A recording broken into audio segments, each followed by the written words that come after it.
तो दोस्तों जैसा कि हमने सेक्शन 1 में देखा कि जो नोमैडिक चरवाहे होते हैं, वे एक जगह से दूसरे जगह मूव करते रहते हैं अपनी लिविंग अर्न करने के लिए। फिर हमने देखा कि जो पहाड़ी रीजन के चरवाहे थे दोस्तों, वे गर्मियों के टाइम में वे सीजन वाइज़ मूव करते थे। गर्मियों के टाइम में समर ग्रेजिंग ग्राउंड में चले जाते थे और ठंडी के टाइम में वे विंटर ग्रेजिंग ग्राउंड में चले जाते थे। और जो प्लेटू रीजन के थे और डेज़र्ट रीजन के, ये मानसून वाइज़ मूव करते थे कि जब मानसून आता था दूसरी जगह रहते थे, जब मानसून वापस चला जाता था, वो फिर उसी जगह चले जाते थे। अब सेक्शन 2 में देखेंगे कॉलोनियल रूल एंड पास्चरल लाइफ, यानी कि जो कॉलोनियल रूल था, जो अंग्रेजों का शासन था, उसका इम्पैक्ट क्या पड़ा चरवाहों की लाइफ पे। तो दोस्तों कॉलोनियल रूल के टाइम में जो जो चरवाहे थे उनकी लाइफ ड्रामेटिकली चेंज हो जाती है। जो इनके ग्रेजिंग ग्राउंड थे, ग्रेजिंग ग्राउंड जहाँ पे अपने एनिमल को चराते थे, वह श्रैंक हो जाता है, मतलब कम हो जाता है। अभी आगे देखेंगे क्यों कम होता है। और इनका जो मूवमेंट था वह भी क्या होता है, वह भी लिमिटेड हो जाता है, यानी कि उस पे भी लिमिटेशन लगा दिया जाता है। और इनको जो रेवेन्यू पे करना होता था किसको, कॉलोनियल गवर्नमेंट को, वह भी इंक्रीज हो जाता है। और जो इनका एग्रीकल्चरल स्टॉक था वह भी डिक्लाइन हो जाता है। और दोस्तों इनके ट्रेड और क्राफ्ट एडवर्सली इफेक्ट होते हैं। हाउ, किस प्रकार से, यानी ये सारी चीजें किस प्रकार से हुई, चलो देखते हैं। पहला रीजन क्या था, पहला रीजन था दोस्तों की जो कॉलोनियल गवर्नमेंट थी वह चाहती थी कि जितने भी ग्रेजिंग लैंड है उनको कल्टीवेटेड फार्म में बदल दिया जाए। तो कॉलोनियल गवर्नमेंट चाहती थी कि जो भी ग्रेजिंग लैंड है उनको कल्टीवेटेड फार्म में बदल दिया जाए, क्योंकि जो लैंड रेवेन्यू था, लैंड रेवेन्यू यानी जो लैंड से पैसा आता था, तो लैंड रेवेन्यू इनके फाइनेंस का मेन सोर्स था। यानी मेन पैसा जो इनको मिलता था वह किससे मिलता था, लैंड रेवेन्यू से ही मिलता था। तो कल्टीवेशन को एक्सपैंड करके रेवेन्यू कलेक्शन बढ़ाया जा सकता था। जो रेवेन्यू कलेक्शन था दोस्तों, वह उसको इंक्रीज किया जा सकता था, कैसे, बाय एक्सपैंडिंग कल्टीवेशन। एक तो ये हो सकता था, और दूसरा क्या हो सकता था कि अगर ये जो लैंड कल्टीवेशन बढ़ा देते, दूसरा क्या होता, दूसरा फायदा क्या होता, इससे जूट, कॉटन, व्हीट और अदर एग्रीकल्चर प्रोड्यूस जिसकी रिक्वायरमेंट कहाँ पे थी, जिसकी रिक्वायरमेंट इंग्लैंड में थी, इन फसलों का प्रोडक्शन भी इंक्रीज किया जा सकता था। ठीक है, यानी इनका मानना था कि अगर हम लैंड कल्टीवेशन बढ़ा दे, कल्टीवेशन को बढ़ा दे, इससे तो हमारा रेवेन्यू जो होगा, वो कलेक्शन होगा, रेवेन्यू बढ़ेगा ही। अब इसके अलावा क्या होगा, जो जूट, कॉटन, व्हीट और अदर एग्रीकल्चर प्रोड्यूस की जरूरत पड़ रही है कहाँ पे, इंग्लैंड में, वो भी ज्यादा से ज्यादा क्या होगी, प्रोड्यूस होगी। ठीक है, तो दोस्तों जितने भी कॉलोनियल ऑफिसर्स थे, उनका उनके उनकी नज़रों में जो कल्टिवेटेड लैंड थे ना, वे अनप्रोडक्टिव थे। एक ऐसा अनप्रोडक्टिव लैंड जहाँ पे ना ही कोई रेवेन्यू प्रोड्यूस किया जा सकता था, ना ही कोई एग्रीकल्चरल प्रोड्यूस जो है वहाँ पे प्रोड्यूस किया जा सकता था। इनको वे एज ए वेस्ट लैंड के रूप में देखते थे, ऐसा वेस्ट लैंड जिसको कि कल्टीवेशन में लाने की जरूरत है। तो दोस्तों from the mid 19th century से वेस्टलैंड रूल जो है कि इनेक्ट किए गए अपनी कंट्री के बहुत सारे पार्ट्स में। कब से, मिड 19th सेंचुरी से वेस्टलैंड रूल कंट्री के वेरियस पार्ट में क्या किए गए, इनेक्ट किए गए। तो दोस्तों इस रूल के थ्रू जितने भी अनकल्टिवेटेड लैंड थे उनको टेक ओवर कर लिया गया, किसके द्वारा, कॉलोनियल गवर्नमेंट के द्वारा, और सेलेक्टेड इंडिविजुअल को दे दिया गया। These individuals were granted various concession, in individuals को जिनको क्या दिया गया, जो अनकल्टिवेटेड लैंड दिए गए उनको वेरियस कंसेशन दिया गया, और उनको इनकरेज किया गया इन सारे लैंड को सेटल करने के लिए। देखो ये बहुत ज्यादा शातिर थे जो अंग्रेज थे ना, इनको मैं ऐसे चिरकुट नहीं बोलता। देखो कि जो पहले जो ग्रेजिंग ग्राउंड थे दोस्तों, वे बहुत ज्यादा क्या थे, कुछ पे तो ग्रासेस आती थी, बट कुछ ऐसे थे टोटली ग्रास आता था, और कुछ तो बंजर जमीन थी। अब ये सारे को, जितनी भी जमीनें थे, सारे को कल्टीवेशन में लाना चाहते थे। तो उनको प्रोडक्टिव बनाना, उनको फर्टाइल बनाना बहुत ही मुश्किल काम था। ये बहुत, जो खेती सच में करता होगा, जो एग्रीकल्चर, जो एक किसान होगा, उससे पूछो कितना ज्यादा टफ होता है एक बंजर जमीन को एक फर्टाइल जमीन में चेंज करना। ठीक है, या जहाँ पे कोई एग्रीकल्चर प्रोड्यूस नहीं हो रहा हो, जहाँ पे खेती नहीं हो रही हो, उस जमीन को खेती वाली जमीन में कन्वर्ट करना कितना ज्यादा मुश्किल काम होता है। तो ये छोटे काम तो करना नहीं चाहते थे, इसलिए इन्होंने क्या किया कि सिलेक्टेड इंडिविजुअल्स को दे दिया। और जैसे आज के टाइम में आप किसी शॉपिंग मॉल में जाओ तो आपको दुनिया भर का दिखेगा कि 50% ऑफ, 30% ऑफ, क्या कंसेशन देते हैं। इसी प्रकार से इन्होंने भी कंसेशन दिया, इनको वरियस कंसेशन दिया, और इनको इनकरेज किया ये जो लैंड है इनको सेटल करने के लिए। ठीक है, इनमें से कुछ लोगों को, कुछ सिलेक्टेड इंडिविजुअल्स को, जो न्यूली क्लियर्ड एरियाज थे, न्यूली क्लियर्ड एरियाज में जो विलेज बसाए गए थे, उस विलेज का हेडमैन बना दिया, हेडमैन यानी मुखिया बना दिया। तो मुखिया कौन नहीं बनना चाहता था। ठीक है, तो ये धीरे धीरे परमानेंट सेटलमेंट की तरफ काम कर रहे थे। ठीक है, in most area the land taken were actually grazing tract, tract मतलब होता है हिंदी में, इसका मतलब होता है दोस्तों भूभाग। क्या? भूभाग, यानी भूमि का, लैंड का हिस्सा। ठीक है, तो ज्यादातर एरियाज में जो लैंड लिए गए दोस्तों, जो टेक ओवर किए गए, वे क्या थे? एक्चुअली में वे ग्रेजिंग ग्राउंड थे। ठीक है, ग्रेजिंग ट्रैक्ट थे, जहाँ पे जो पास्चरलिस्ट थे रेगुलरली अपने पास्चर को, अपने जो उनके एनिमल होते थे उसको चराते थे। इसलिए कल्टीवेशन की एक्सपेंशन का क्या मतलब था? कल्टीवेशन के एक्सपेंशन का सीधे मतलब inevitably mean the decline of pastures and problem for pastoralist. इससे सीधी बात है, जो पास्चर डिक्लाइन होगा, यानी जो पास्चर है, जो चारा है, वो कम होगा। जब चारा कम होगा तो प्रॉब्लम किसके लिए होगी? पास्चरलिस्ट के लिए, जो चरवाए थे उनके लिए। ठीक है, तो हमने पहला रीजन देख लिया। अब दूसरा रीजन देखते हैं। तो दोस्तों by the mid 19th century various forest act जो है कि इनेक्ट किए गए डिफरेंट प्रोविंसेस में। इन एक्ट के थ्रू वे जंगल, ऐसे जंगल जिसमें कि कॉमर्शियली वैल्यूएबल टिम्बर प्रोड्यूस होते थे, जैसे कि देवदार और साल, यानी कि ऐसे जंगल जहाँ पे देवदार और साल जैसे कॉमर्शियली वैल्यूएबल टिम्बर प्रोड्यूस होते थे, उन जंगलों को क्या कर दिया गया? रिजर्व डिक्लेयर कर दिया गया। आपको याद होगा जो फॉरेस्ट ड्वेलर्स पे हम जब फॉरेस्ट सोसाइटी वाला चैप्टर पढ़ रहे थे, उसमें तीन कैटेगरी दिया, तीन कैटेगरी में क्लासिफाई किया जाता है जंगलों को। जो फॉरेस्ट, जो रिजर्व फॉरेस्ट था, उसमें बेस्ट, एकदम सबसे बेस्ट फॉरेस्ट जो थे वो रिजर्व फॉरेस्ट थे। तो इस एक्ट के थ्रू जहाँ पे कॉमर्शियली वैल्यूएबल टिम्बर प्रोड्यूस होती थी, उन जंगलों को क्या डिक्लेयर कर दिया गया? रिजर्व फॉरेस्ट डिक्लेयर कर दिया गया। अब रिजर्व फॉरेस्ट डिक्लेयर होने से यहाँ पे इनके एक्सेस को बैन हो जाता है। जो चरवाहे थे इसमें अब वो, उनको परमिशन नहीं थी एंट्री करने की। ठीक है, अदर जो जंगल थे उनको प्रोटेक्टेड क्लासिफाई कर दिया जाता है। और इन जंगलों में, कौन से जंगलों में? प्रोटेक्टेड जंगलों में, जो प्रोटेक्टेड फॉरेस्ट थे, कुछ कस्टमरी ग्रेजिंग राइट्स दिए जाते हैं। किसको? जो चरवाहे थे। बट उनके मूवमेंट को सिविली रिस्ट्रिक्ट कर दिया जाता है, यानी उस पर बहुत ज्यादा लिमिटेशन लगा दिया जाता है। पहले क्या था? पहले जहाँ पे इनको मन होता था, यहाँ से यहाँ पे गए, फिर यहाँ से यहाँ पे आए, जितना इनको मूव करना था मूव करते थे, कोई कोई उन पे रोक छेप नहीं था। अब लेकिन लिमिटेशन लगा दिया कि इस एरिया से बाहर नहीं जा सकते थे। ठीक है, कस्टमरी राइट क्या होता है? यानी ऐसा राइट, ऐसा अधिकार जो कि बाई कस्टम और ट्रेडिशन मिला हो, यानी कस्टम और ट्रेडिशन के बेसिस पे मिला हो। तो इन चरवाहों को कुछ कस्टमरी ग्रेजिंग राइट दिए गए, बट इनका जो मूवमेंट था दोस्तों, उसको सेवरली रेस्ट्रिक्ट कर दिया गया। और जो कॉलोनियल ऑफिसर्स थे दोस्तों, जो कॉलोनियल गवर्नमेंट के जो ऑफिसर्स थे, उनका मानना था जो ग्रेजिंग है ना, ग्रेजिंग से जो सैपलिंग्स हैं और जो यंग शूट्स हैं ट्रीज के, जो कि जर्मिनेट हुए हैं फॉरेस्ट फ्लोर में, जो फॉरेस्ट का फ्लोर होता है, उनका क्या मानना था कि फॉरेस्ट फ्लोर में जो सैपलिंग्स है, सैपलिंग यानी छोटे छोटे जब पनपते हैं, पेड़ जब पनपते हैं उसको बोलते हैं सैपलिंग्स हैं, और जो यंग शूट्स हैं किसके? ट्रीज के, जो कि फॉरेस्ट फ्लोर पे जर्मिनेट होते हैं, वे क्या होते हैं? डिस्ट्रॉय हो जाते हैं। किससे? ग्रेजिंग से, यानी एनिमल को चराने से इस सैपलिंग्स और यंग शूट्स, ट्री के यंग शूट डिस्ट्रॉय हो जाते हैं। शूट मतलब टहनी। ठीक है, अब बात आती है कि किस प्रकार से डिस्ट्रॉय, क्यों डिस्ट्रॉय हो जाते हैं? क्योंकि जो एनिमल का हर्ड होता है, जो झुंड होता है, वो ट्रैम्पल कर देता है सैपलिंग्स को। ट्रैम्पल मतलब कुचलना, सैपलिंग्स को कुचल देता है एंड मंच्ड अवे द शूट्स, और टहनियों को तोड़ डालता है। इससे क्या होता है? जो ट्री हैं, जो पेड़ हैं, वे ग्रो नहीं हो पाते। ठीक है, तो दोस्तों जो फॉरेस्ट एक्ट के आने से जो उनकी लाइफ है चरवाहों की, वो बदल जाती है, बिल्कुल चेंज हो जाती है। अब वे they were now prevented from entering many forest that had earlier provided valuable forest for their cattle, forest यानी कि चारा। अब उन जंगलों में, जिन जंगलों में वे पहले जाते थे और उनके एनिमल को, उनके कैटल को फॉरेस्ट अवेलेबल होता था, यानी कि फॉरेस्ट मिलता था, अब वे उन जंगलों में उनको जाने से रोक लगा दिया गया, वो नहीं जा सकते थे।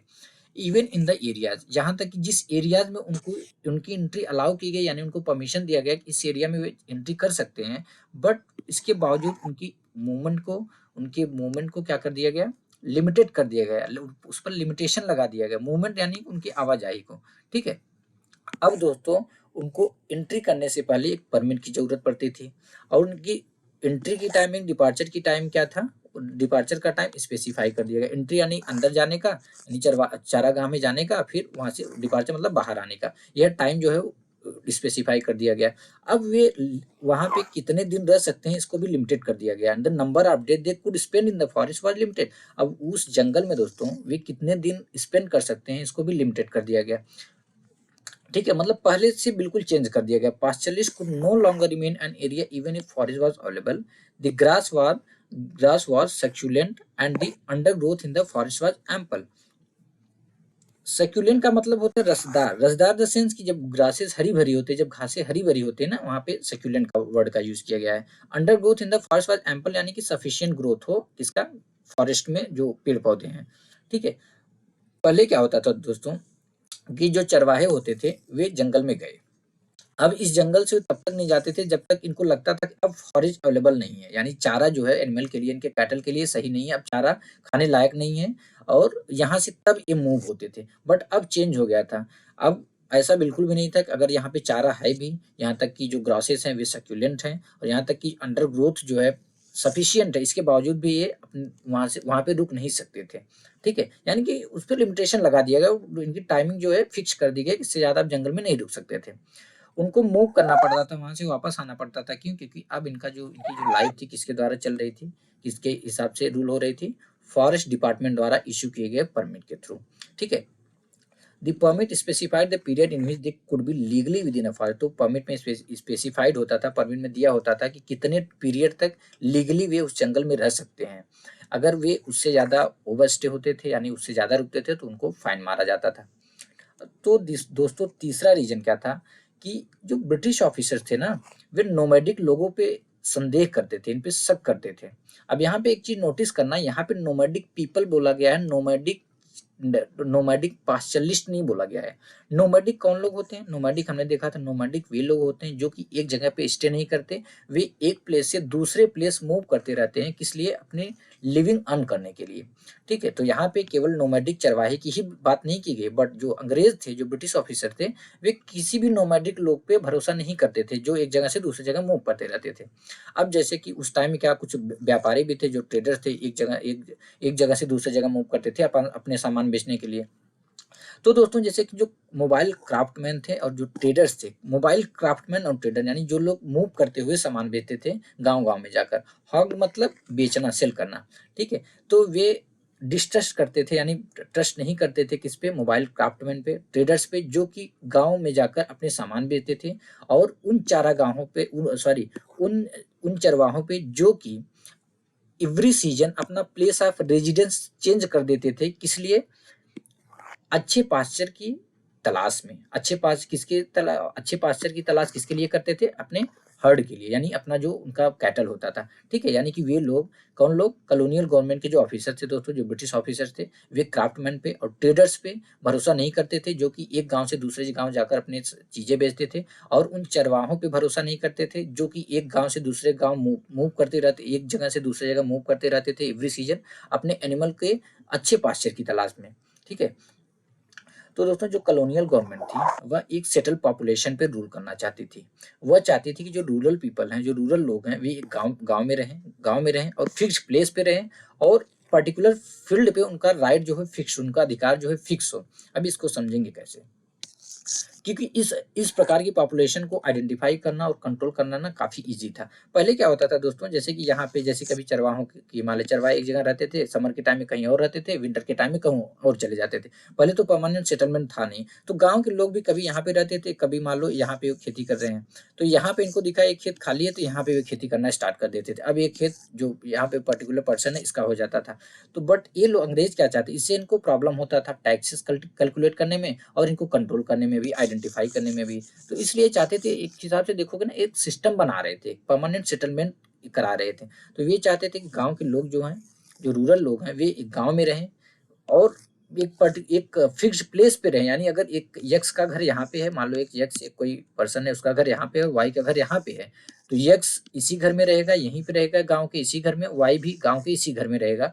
और इसके साथ इनका जो अधिकार होगा, मान लो एक पर्टिकुलर फील्ड है, यानी कि खेत है, यही इनका अधिकार इसी खेत पे रहेगा, और इनका जो कोई पर्टिकुलर फील्ड है, इनका अधिकार इसी खेत पे रहेगा, ना कि किसी और भी खेत को अपने कब्जे में कर सकते हैं। तो वे इस प्रकार की पॉपुलेशन चाहते थे कि रूरल लोग एक गांव में रहें और फिक्स्ड प्लेस पे रहें, और फिक्स्ड राइट रहे, उनका फिक्स्ड अधिकार रहे पर्टिकुलर फील्ड पे। ठीक है, तो दोस्तों जो लोग सेटल माने जाते हैं, मतलब जो लोग सेटल होकर परमानेंट एक जगह सेटल होकर रहते हैं, तो उनको पीसबल माना जाता था, या ऐसा माना जाता था ये लोग शांतिपूर्ण तरीके से रहते हैं, और लॉ अबाइडिंग है। अबाइडिंग मतलब पालन करना, और लॉ को पालन करने वाले हैं।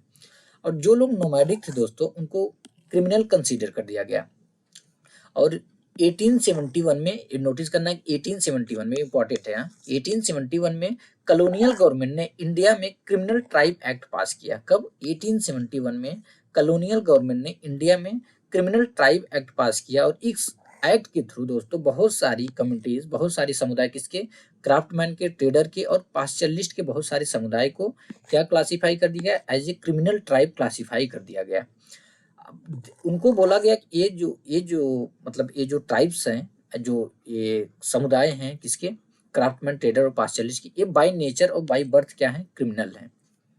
जब यह दोस्तों जब यह एक्ट, कब, कौन सा एक्ट? क्रिमिनल ट्राइब एक्ट जब यह पारित हो गया, जब यह पास हो गया, these communities were expected to live only in notified village settlement. ये जो कम्युनिटीज थी जिनको कि क्रिमिनल ट्राइब माना जाता था, क्रिमिनल माना जाता था, उनको बोल दिया गया कि एक नोटिफाइड विलेजेस में, नोटिफाइड विलेज सेटलमेंट मतलब कि यहाँ पे अंग्रेजों ने एक पर्टिकुलर विलेज बनाया था इनके रहने के लिए और इस पर हमेशा इनकी निगरानी रहती थी, हमेशा ये इसको सुपरवाइज करते थे, तो इनको यहीं पे रहना है, ठीक है। उनको अलाउ नहीं था, उनको परमिशन नहीं था बिना परमिट के भी मूव कर सके। The village police kept continuous watch on them, जो विलेज का पुलिस होता था उन पर कंटिन्यूअस वॉच रखता था। अब फोर्थ रीजन क्या था दोस्तों? फोर्थ रीजन था कि अपना रेवेन्यू इनकम एक्सपैंड करने के लिए कॉलोनियल गवर्नमेंट ने इसको जो भी टैक्सेशन का जो भी पॉसिबल वे दिखा उसको अपनाया। यानी कि इतने ज्यादा चिरकुट थे दोस्तों, इनको जो भी पॉसिबल वे दिखता था, जहां से भी इनको संभावना दिखती थी कि पैसे कमाया जा सकता है, पैसे बनाया जा सकता है, ये वो तरीका अपनाते थे। इसलिए टैक्सेस इंपोज कर दिए जाते हैं किस पे? लैंड पे, कैनल वाटर पे, सॉल्ट पे, ट्रेड गुड्स पे, यानी कि जो भी व्यापार की चीजें थी, यहाँ तक कि एनिमल पे भी टैक्सेस इंपोज कर दिए जाते हैं, ठीक है। और जो चरवाहे होते थे दोस्तों, उनको टैक्सेस पे करना होता था किस पे? एवरी एनिमल, यानी कि जितने एनिमल वे ग्रेस करते थे, जितने एनिमल चराते थे, उन एनिमल पे उनको टैक्सेस पे करना पड़ता था, ठीक है। यानी कि अगर मान लो चरवाहा यहाँ पे आया इस ग्रेजिंग ग्राउंड में चराने के लिए अपने एनिमल को, अब इसके पास अगर सपोज 100 एनिमल्स हैं तो पर एनिमल टैक्सेस फिक्स किए गए थे, समझना इस चीज को, पर एनिमल टैक्सेस फिक्स किए गए थे इनको पे करने के लिए, ठीक है। In most pastoral tract of India grazing tax was introduced in the mid 19th century. India के ज्यादातर पास्टरल ट्रैक्ट में दोस्तों जो ग्रेजिंग टैक्स था वह कब इम्पोज किया जाता है? मिड 19th सेंचुरी में।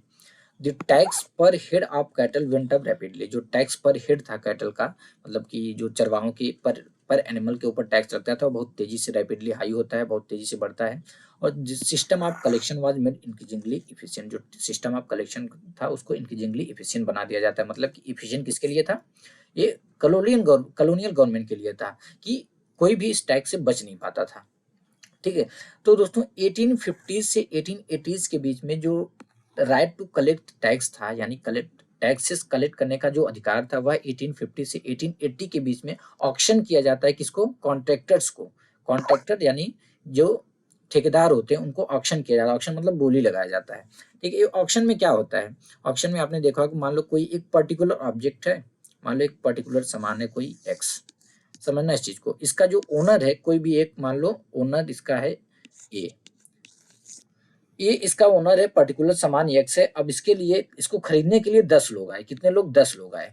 10 लोग में से एक ने बोला, मान लो इंडियन करेंसी में मानते हैं, नॉर्मल एक मानते हैं, एक बोलता है कि मैं 50 दूंगा, दूसरा बोलता है 100 दूंगा, तीसरा बोलता है 80 दूंगा, ऐसे ऐसे बोलते हैं। एक उठता है, एक बंदा खड़ा होता है, वह बोलता है कि मैं 1000 दूंगा।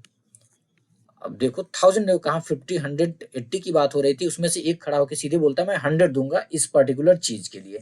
अब उसके बाद 1000 के ऊपर कोई नहीं जा पाता, ठीक है। 1000 के ऊपर कोई नहीं जाता क्योंकि पैसे तो इन्हीं को देने थे। तो 1000 जो बोलता था, यह सामान जो पर्टिकुलर ऑब्जेक्ट थी वह उसी की हो जाती थी, यह ओनर इस सामान को इसी को दे देता था, ठीक है। यानी बोली में क्या होता है? जो हाईएस्ट रकम जाती, जो सबसे ज्यादा पैसे देता है, वो सामान उसी का होता है। तो इसी प्रकार से जो टैक्सेस कलेक्ट करने का अधिकार था दोस्तों, उसकी भी बोली लगाई जाती है। वह बोली लगा के किसको दिया जाता है? कॉन्ट्रैक्टर को दिया जाता है। सेम अब इसी जगह पे मान लो, इसी जगह पे इस पर्टिकुलर चीज को मान लो कि राइट टू कलेक्ट टैक्स या टैक्स कलेक्ट करने का अधिकार है। मान लो इसी प्रकार से 8-10 जो है कि कॉन्ट्रैक्टर्स आए। कॉन्ट्रैक्टर्स में सबसे ज्यादा जिसने बोली की रकम लगाई, सबसे ज्यादा बोली का रकम दिया, वह जो टैक्स कलेक्ट करने का अधिकार था वह उसी का हो जाएगा, राइट टू कलेक्ट टैक्स। अब मान लो किसी ने बोल दिया कि जस्ट फॉर एग्जाम्पल कि वह 1 लाख देगा, कितना? 1 लाख देगा। तो और इससे ज़्यादा कोई नहीं दिया, तो बाकी के लोग आउट हो गए और ये इन हो गया। इसने जो है कि जो टैक्सेस कलेक्ट करने का अधिकार था ये उसका हो गया, ये ऑक्शन जीत गया।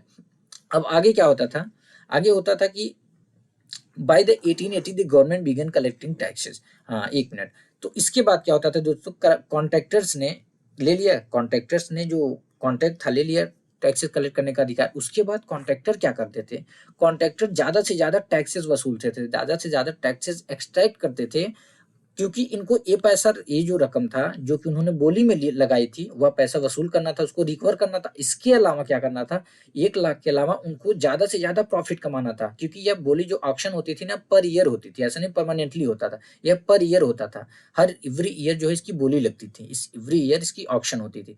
तो वह 1 लाख रुपए जितना उसने बोली की रकम दिया उतना तो उसको रिकवर करना ही था लोगों से टैक्स लेके, और इसके अलावा उसको क्या करना था, ज्यादा से ज्यादा वह फायदा कमाना चाहता था। ठीक है, तो वह अंधाधुंध जो पार्शलिस्ट थे, जो चरवाहे थे, उनको परेशान करते हराश करते हुए ज्यादा से ज्यादा टैक्सेस लेता था। ठीक है, by the 1880 the government began collecting taxes directly from the pastoralist. अब देखो, मैं ऐसे ही इनको नहीं बोलता कि चिरकुट थे, कौन, ब्रिटिशर्स जो थे, जो अंग्रेज थे। अब देखो इन्होंने क्या किया चुट्टो ने, कि पहले तो कॉन्ट्रैक्टर्स को दिया, फिर इन्होंने देखा अरे यार ये जो कॉन्ट्रैक्टर से काफी पैसा बना रहे हैं, यानी जो बोली की रकम है हमको तो दे ही रहे हैं, इसके अलावा भी ये ज्यादा से ज्यादा प्रॉफिट कमा रहे हैं, क्यों ना हम डायरेक्टली टैक्सेस कलेक्ट करें। एक तो ये रीजन था, दूसरा ये रीजन था चीजों को ना सिस्टमेटिक बनाना चाहते थे, एक सिस्टमेटिक चीज, मतलब एक सिस्टम के हिसाब से करना चाहते थे सब कुछ। तो बाय द 1880 गवर्नमेंट ने क्या किया कि वो डायरेक्टली जो चरवाहे थे डायरेक्टली उनसे टैक्सेस कलेक्ट करना स्टार्ट कर दिया।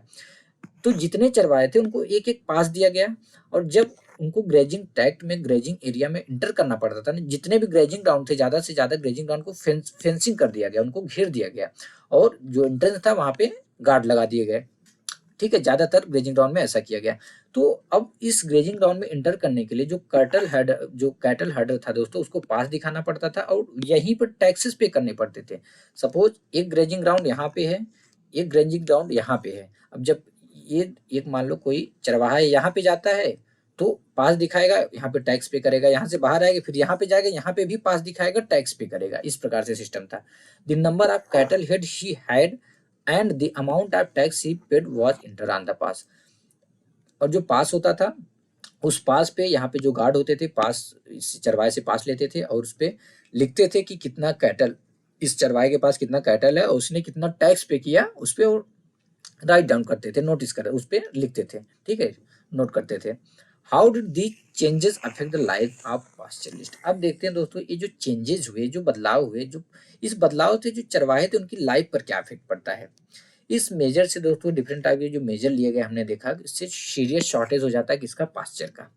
जब ग्रेजिंग लैंड को जब ग्रेजिंग लैंड को टेक ओवर कर लिया जाता है, उसको कल्टीवेटेड फील्ड में बदल दिया जाता है, तो जो अवेलेबल एरिया पास्चर लैंड था, पास्चर लैंड का जो अवेलेबल एरिया था चारे का, वह क्या होता है, डिक्लाइन हो जाता है। सिमिलरली यानी ठीक इसी प्रकार फॉरेस्ट के रिजर्व होने से क्या हुआ, फॉरेस्ट के रिजर्व होने का मतलब था कि जो शेफर्ड और कैटल हर्डर थे could no longer freely pasture their cattle in the forest. वे अब फ्रीली अपने एनिमल को, अपने कैटल को फ्रीली वे जंगल में इंटर नहीं कर सकते थे पास्चर के लिए। तो दोस्तों जैसे कि जो पास्चर लैंड था वह डिसअपियर हो जाता है कल्टीवेशन फील्ड में, कल्टीवेटेड फील्ड में, तो जो एग्जिस्टिंग एनिमल स्टॉक था उनको इस पे फीड कराना था। What ever grazing land remain, यानी जो भी ग्रेजिंग लैंड बचा था उसी पे उनको फीड कराना था। इससे क्या होता है, इससे कंटिन्यूअस इंटेंसिव ग्रेजिंग हो जाता है इन पास्चर्स का। इसको समझेंगे कैसे। अब सपोज जस्ट फॉर एग्जाम्पल कि मान लो पहले जो भी ग्रेजिंग ग्राउंड था जहाँ पे जो चरवाहे थे जाते थे, ठीक है, मान लो जो कुछ भी एरिया मान लो इसको, ठीक है, मान लो 6 हेक्टेयर एरिया, केवल जस्ट फॉर एग्जांपल इसको मान लो 6 हेक्टेयर था टोटल। तो यहाँ पे जो टोटल एनिमल स्टॉक था ऑल ओवर द सारे चरवाहे की बात हो रही, जितने चरवाहे थे, मान लो कुछ थे 1 लाख, यानी 1 लाख चरवाहे थे, 1 लाख चरवाहे थे, और उनके पास सपोज टोटल मिला के कितना, सपोज उनके पास था 10 लाख, 10 लाख एनिमल थे उनके पास, 10 लाख एनिमल का स्टॉक था, और ये था केवल कितना, 6 हेक्टेयर। ठीक है, जस्ट फॉर एग्जांपल तो 6 हेक्टेयर में बाद में हमने देखा कि ग्रेजिंग ग्राउंड को लैंड में कल्टीवेट कर दिया गया, कल्टीवेटेड फील्ड में बदल दिया गया और जो फॉरेस्ट थे उनको रिजर्व फॉरेस्ट में बदल दिया गया। तो बचा कितना ग्रेजिंग ग्राउंड? ग्रेजिंग ग्राउंड दोस्तों केवल कितना बचा? फॉर एग्जांपल 3 हेक्टेयर बचा। अब इस 3 हेक्टेयर में यानी जो एनिमल 10 लाख एनिमल जो 6 हेक्टेयर में जाते थे चरने के लिए, अब उनको जो रिमेनिंग लैंडिंग ग्रेजिंग ग्राउंड बचा यानी 3 हेक्टेयर इसी में फीड कराना होता था। अब सारी जब 10 लाख इसी पे चलेंगे, 10 लाख एनिमल इसी वाले पर्टिकुलर लैंड पे ग्रेजिंग करेंगे, इससे क्या होगा? इंटेंसिव ग्रेजिंग होगा, पास्चर खत्म होगा। यूजुअली जो नोमैडिक चरवाहे होते थे दोस्तों, वे क्या करते थे? वे अपने एनिमल को एक एरिया में चराते थे, उसके बाद दूसरे एरिया में मूव कर जाते थे। तो इस टाइम पीरियड में क्या होता था, इस टाइम ड्यूरेशन में क्या होता था, जो उनको सफिशिएंट टाइम मिल जाता था, जो वहाँ पे जो प्लांट होते थे, जो ग्रासेस होते थे, उनको सफिशिएंट टाइम मिल जाता था उनको रिस्टोर होने में, यानी जो वेजिटेशन ग्रोथ था उसको रिस्टोर होने में सफिशिएंट टाइम मिल जाता था। जब रिस्ट्रिक्शन लगा दिया, इम्पोज कर दिया गया किस पे? पास्चरल मूवमेंट पे, grazing land came to be continuously used. तो ग्रेजिंग लैंड को यानी जो चारागाह था उसका कंटिन्यूसली यूज होने लगता है। तो दोस्तों इससे क्या होता है? जो क्वालिटी था पास्चर को डिक्लाइन हो जाता है, वो खत्म हो जाता है। इससे क्या होता है? फर्दर शॉर्टेज होता है किसका? फॉरेस्ट का, एनिमल्स के लिए। And the deterioration of animal stock, इससे जो एनिमल स्टॉक होते हैं डिटेरियोरेट होते हैं, यानी कि अब जब खान अच्छे से उनको पास्चर मिलेगा नहीं तो वे क्या होंगे? भूख से मरेंगे। तो उस हिसाब से जो एनिमल थे वे डिस्ट्रॉय होने लगते हैं। Unfed cattle died in large number during scarcities and famines. Unfed cattle जो है कि बड़ी संख्या में मरते हैं कब? स्कार्सिटीज और फेमेन्स के टाइम। अनडफ्ड कैटल मतलब कुपोषित कैटल। अनडफ्ड या कुपोषित किसको बोलते हैं? जो कि जिसको ग्रोथ के हिसाब से खाना ना मिला हो। ठीक है, अब जैसे यहाँ पे हमारे देश का मैप है, यहाँ पे देख सकते हैं डिफरेंट टाइप की जो डिफरेंट समुदाय दिए गए हैं किसके? पास्चर के, जो पास्चरलिस्ट थे, चरवाहों के समुदाय। ठीक है, ऐसा नहीं था कि ऑल ओवर द इंडिया कि हमारे पूरे देश में इतने ही चरवाहे थे उस टाइम, और बहुत सारी कम्युनिटी थी, बट इस चैप्टर में जिस कम्युनिटी को मेंशन किया गया है यहाँ पे केवल उनके बारे में दिया गया है। अब देखते हैं दोस्तों कि how did the pastoralist cope with these changes, की जो पास्चरलिस्ट थे, जो चरवाहे थे, इन चेंजेस का किस प्रकार से सामना करते हैं। तो पास्चरलिस्ट जो चरवाहे थे वे डिफरेंट वेज में जो है कि रिएक्ट करते हैं इन चेंजेस से। Some reduce the number of cattle in their herd, कुछ क्या करते हैं कि जो नंबर ऑफ कैटल थे, जो उनके जानवर थे, उनकी संख्या कम कर देते, उनको कम कर देते हैं कि बाकी को एनिमल को भी बेच देते हैं, क्योंकि अब इनफ पास्चर नहीं था इतने लार्ज नंबर के एनिमल्स को फीड कराने का। यानी कि अब मान लो पहले वो अंधाधुंध एनिमल रखते थे, क्योंकि बिना किसी रोक टोक के वे जाते थे अपने एनिमल को फीड कराते थे। बट जब रिस्ट्रिक्शन लगा दिया गया, लिमिटेशन लगा दिया गया, इन्होंने क्या किया कि हमारे पास इतना ज़्यादा जानवर है, हम सारे जानवर्स को, सारे एनिमल्स को फीड नहीं करा सकते, एक काम करते हैं आधा जानवर जो बेच देते हैं। तो वे अपना जो नंबर ऑफ कैटल था उसको कम कर देते हैं। और अदर लोग जो थे, जब उन्होंने देखा कि ओल्ड ग्रेजिंग ग्राउंड पे जाना बहुत ज़्यादा मुश्किल हो गया है, तो उन्होंने नए जो है कि पास्चर डिस्कवर कर लिए। जैसे कि फॉर एग्जांपल जो कैमल और शीप हर्डिंग रैकाज थे 1947 के बाद वे सिंध में एंटर नहीं कर सकते थे, न ही अपने कैमल को इंडस रिवर के बैंक पे ग्रेजिंग करा सकते थे जैसा कि वे पहले किया करते थे। ऐसा क्यों? क्योंकि जो नई पॉलिटिकल बाउंड्रीज बन गई थी इंडिया और पाकिस्तान के बीच में, इन्होंने इनकी मूवमेंट को रोक लगा दिया। ठीक है, so they had to find new places to go, इसलिए उनको फाइंड करने की जरूरत थी नए प्लेसेस की। In recent year they had been migrating to Haryana, तो दोस्तों रिसेंट ईयर में वे हरियाणा में माइग्रेट हो रहे हैं, जहाँ पे वे क्या करते हैं कि जो एग्रीकल्चरल फील्ड होता है, यानी हरियाणा में जो एग्रीकल्चर फील्ड होता है, तो वे क्या करते यहीं पे माइग्रेट हो रहे हैं, क्योंकि इसी टाइम जो है कि जो यहाँ के किसान हैं अपने फसल की कटाई कर लेते हैं, हार्वेस्ट कर देते हैं, और जो डंठल बचता है, इस डंठल पे ये जो चरवाहे हैं इस डंठल पे अपने एनिमल को फीड कराते हैं। और क्योंकि अब ये चरवाहे जो जो एग्रीकल्चर जो मतलब कि जो किसान है वे इनको अलाउ करते हैं, क्योंकि इसी टाइम पे इनका जो खेत है ना, इसको मैन्योर की जरूरत है, खाद की जरूरत है। तो वह खाद कैसे मिल जाता है? एनिमल के गोबर से मिल जाता है। ठीक है, तो दोस्तों ओवर द ईयर्स कुछ जो रिचर यानी कि कुछ अमीर जो पास्चरलिस्ट जो चरवाहे थे, वे लैंड लेना स्टार्ट कर दिया और सेटल डाउन हो गए, एक ही जगह हो गए, और अपना जो नोमैडिक लाइफ था, एक जगह से दूसरी जगह जो घूमते थे उसको छोड़ दिया उन्होंने। तो और कुछ लोग क्या हो गए? कुछ लोग सेटल पीजेंट कल्टिवेटिंग, मतलब कोई सेटल पीजेंट हो गए, वे लैंड कल्टिवेशन करना स्टार्ट कर दिए। अदर जो थे वे ट्रेडिंग करना स्टार्ट कर दिया, मतलब छोटा मोटा ट्रेड का जो है कि व्यापार करने लगे। और बहुत सारे पुअर पास्चरलिस्ट थे, माने बहुत सारे गरीब जो थे चरवाहे, दूसरी साइड उन्होंने क्या किया, उन्होंने पैसे ले लिए मनी लेंडर से सर्वाइव करने के लिए, क्योंकि उनके पास कोई चारा ही नहीं बचा, उनका जो रोजगार था छिन गया, वो अब मूव नहीं कर सकते थे। तो सर्वाइव होने के लिए मनी लेंडर से उन्होंने क्या ले लिया, पैसे ले लिया। अब बात आती है कि मनी लेंडर इनको पैसे दिया क्यों? मनी लेंडर भी चालू थे, मनी लेंडर इनको पैसे इसलिए दे दिया कि उसको पता था ये बंदा जो है कि पैसे दे नहीं पाएगा, तो उसके बदले में इसकी जो एनिमल है उसको ले लूंगा, फिर बेच दूंगा, इससे अच्छा खासा प्रॉफिट हो जाएगा। तो इस कई बार क्या होता था कि ये लोग पैसे नहीं दे पाते थे, वो पैसे वापस कर नहीं पाते थे, जो पैसे वो उधार लेते थे, तो इससे इनका जो कैटल और शिप होता था ये मनी लेंडर ले लेता था। और मजबूरन दोस्तों इनको स्मॉल टाउन में जाकर या फील्ड में जाकर एज ए लेबर काम करना पड़ रहा है। ठीक है। At pastoralist not only continue to survive, तो आज के टाइम में भी दोस्तों जो चरवाहे हैं वे केवल सर्वाइव ही नहीं कर रहे हैं, बहुत सारे रीजन्स में इनका जो नंबर वो एक्सपैंड हुआ है। ठीक है। रिसेंट डिकेड्स में जब एक जगह पे इनका पास्चर लैंड यानी with pasture land one place was close to them, जब एक जगह पे इनका पास्चर लैंड क्लोज कर दिया जाता है, इनकी एंट्री को बैन लगा दिया जाता है, तो ये जो अपना डायरेक्शन ऑफ मूवमेंट बदल देते हैं। Reduce the size of heard, हमने देखा कि इनका जो साइज ऑफ हर्ड था यानी जो एनिमल स्टॉक था उसको इन्होंने कम कर दिया, और इन्होंने पास्चरल एक्टिविटी के साथ साथ अदर फॉर्म्स ऑफ इनकम भी करने लगे, यानी इनकम का दूसरा काम भी करने लगे ताकि पैसा आए। And adopted to the changes in the modern, और मॉडर्न वर्ल्ड के हिसाब से इन्होंने अपने आप को, जो मॉडर्न वर्ल्ड में चेंजेस हो रहे थे उसके हिसाब से इन्होंने अपने आप को बना लिया, अपने आप को ढाल लिया। Many ecologists believe that in dry regions and in the mountains, pastoralism is still ecologically the most viable form of life. तो दोस्तों बहुत सारे इकोलॉजिस्ट का मानना है कि ड्राई रीजन्स में यानी सूखे इलाकों में और पहाड़ों में जिंदा रहने के लिए जो पास्चरलिज्म है वह सबसे वायबल फॉर्म ऑफ लाइफ है, इकोलॉजिकली जो है कि सबसे वायबल फॉर्म ऑफ लाइफ है। Such changes were not experience only by pastoral communities in India, तो दोस्तों जो ये चेंजेस हो रहा था ना, ये केवल ऐसा नहीं कि जो इंडिया में जो कम्युनिटीज थी, पास्चरल कम्युनिटीज थी यानी चरवाहों का जो समुदाय था, केवल उन्हीं पे नहीं हो रहा था, उन्हीं पे चेंजेस नहीं इम्पोज किए जा रहे थे। वर्ल्ड के और बहुत सारे पार्ट्स में नए नए लॉज और सेटलमेंट के पैटर्न की वजह से जो पार्शियल कम्युनिटीज थी उनका जो लाइफ था, उनको जो मतलब जो उनका जीवन जीने का जो तरीका था उसको अल्टर करना पड़ता है, यानी कि नए लॉज और सेटलमेंट की हिसाब की वजह से इन बेचारों को अपना जो जीवन जीने का तरीका था मजबूरन उसको क्या करना पड़ता है, अल्टर कर देना पड़ता है। How did partial communities elsewhere cope with these changes in the modern world, तो दोस्तों मॉडर्न वर्ल्ड में इन चेंजेस से अदर जो कम्युनिटीज थी, मतलब दुनिया के अदर पार्ट्स में जो कम्युनिटीज थे, उन्होंने किस प्रकार से इसका सामना किया इन चेंजेस का।